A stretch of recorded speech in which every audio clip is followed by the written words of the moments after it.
భాషల్లో దర్శకుడుగా మురుగదాస్కి ఉన్న క్రేజ్ ఏంటో అందరికీ తెలిసిందే. దాంతో మురుగదాస్ తన తాజా చిత్రం స్పైడర్ను ఈ 3 భాషల్లో విడుదల చేయనున్నాడు.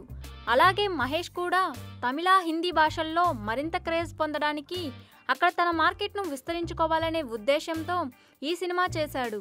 కోలీవుడ్లో ఈ సినిమా ప్రీ రిలీజ్ బిజినెస్ ఒక రేంజ్లో జరిగినట్టు సమాచారం. అజిత్, విజయ్ సినిమాల ప్రీ రిలీజ్ బిజినెస్లకు మించి ఈ సినిమా 160 కోట్ల ప్రీ రిలీజ్ బిజినెస్ చేసినట్లు చెబుతున్నారు. మొదటి నుంచి కూడా ఈ సినిమాపై అంచనాలు పెరుగుతూ రావడమే ఇందుకు కారణమని అంటున్నారు. ఇక ఈ సినిమాకి సంబంధించి దాదాపు చిత్రీకరణ పూర్తయినట్టు తెలుస్తుంది. ఒక రొమాంటిక్ సాంగ్ చిత్రీకరణ మాత్రమే బ్యాలెన్స్ ఉంది. అది పూర్తి చేసి దసరా కానుకగా ఈ సినిమాను విడుదల చేయనున్నారు.